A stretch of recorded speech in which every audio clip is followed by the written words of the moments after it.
Real और porn दोनों में कितना फर्क है। मैंने जब लास्ट टाइम वीडियो डाला था उस पर बहुत लोगों ने कमेंट किया, लोगों को बहुत पसंद आया। अब मैं ला रही हूँ इसका पार्ट नंबर 2। रियल सेक्स और पॉर्न में कितना फर्क होता है और ये कितना रियलिटी के पास है, डिटेल में बात करेंगे। तो अगर आप भी पॉर्न देखते हैं और वैसा ही अपने पार्टनर से एक्सपेक्ट कर रहे हैं तो सच्चाई और पूरा पर्दाफाश मैं इस वीडियो में करने वाली हूँ। अंत तक देखेंगे।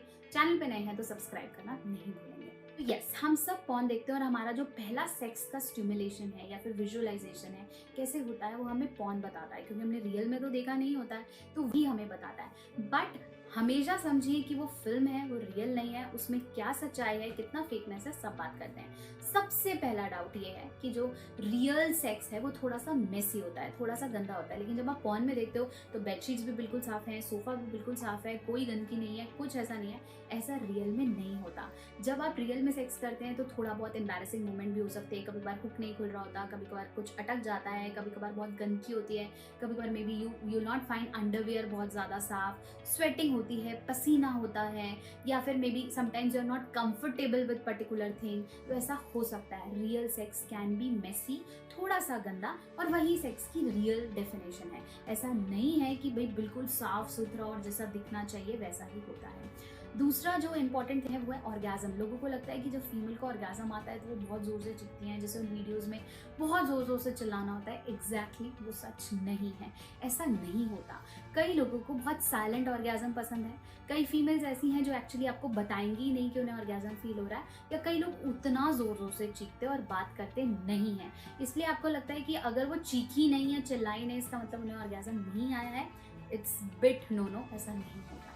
चौथा बहुत बड़ा जो डिफरेंस है पॉर्न और रियल में, जो कि एक्चुअली आपको समझना है, वो है बहुत ज़्यादा डिस्चार्ज आना। अगर आपको लगता है कि mail can have a very very long discharge, या फीमेल जब स्क्वाट करती हैं तो ऐसे जैसे बहुत ज़्यादा पानी निकल रहा हो या कोई पिचकारी हो, ऐसा रियल में नहीं होता है।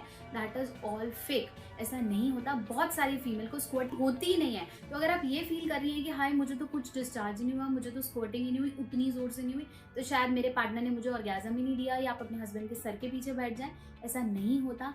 That is all fake. आपको सिर्फ वही पोर्शंस दिखाए जाते हैं जो कि क्लीन होते हैं या जिनके अंदर मल्टीपल एडिटिंग्स की जाती हैं। Fourth and the very important thing is multiple positions. अब आपको लगता है कि एकदम से पोजीशन बदल ली, टांग उल्टे 90 डिग्री का एंगल, मे बी सोफे के नीचे, चादरों के पीछे, मे बी सीढ़ियों में, वॉट एवर, ऐसा नहीं होता है। अगर आपको लगता है कि इतनी मल्टीपल एक्रोबैटिक पोजीशन करने से आपको ज़्यादा प्लेजर आने वाला है, ऐसा नहीं है। हर किसी की अपनी कंफर्ट सेक्स पोजीशंस होती है। यस, मैं ये नहीं बोलूँगी कि आपको ट्राई नहीं करना चाहिए, डेफिनेटली ट्राई करो, सोफे पे भी ट्राई करो, टेबल पे भी ट्राई करो, दैट्स ओके। बट ज़्यादा हीरोगिरी करने की ज़रूरत नहीं है, क्योंकि एक तो आपने पेनिस फ्रैक्चर के बारे में सुना होगा, मे बी आपको कहीं ना कहीं हर्ट हो सकता है, अनकंफर्टेबल हो सकता है, कमर में दर्द हो सकती है, डिस्क खिंच सकती है, मल्टीपल चीज़ें हैं। तो प्लीज़ इतना ज़्यादा हीरोगिरी करने की ज़रूरत नहीं है, और जो वहाँ दिखाया जाता है उतना प्लेजरेबल और कंफर्टेबल नहीं होता। हर किसी का अपना टाइम है, हर किसी की अपनी चॉइस है। तो अगर आपको लगता है कि 40-45 मिनट्स चलना चाहिए, वो भी रियल नहीं है। ये वीडियो मेरी लास्ट वाली वीडियो के कॉन्जुगेशन में है, तो अगर आपने पहला वाला वीडियो नहीं देखा है, इसे यहाँ देखें और डिटेल में जाने। और ऐसे रियल फैक्ट्स के लिए और वीडियोस आती रहेंगी। चैनल पे नए हैं तो सब्सक्राइब करना नहीं भूलें। कुछ और टॉपिक है या कोई और चीज़ आपको लगता है डेफिनेटली ये फेक होती होगी, रियल नहीं होती है, कमेंट सेक्शन में लिखें।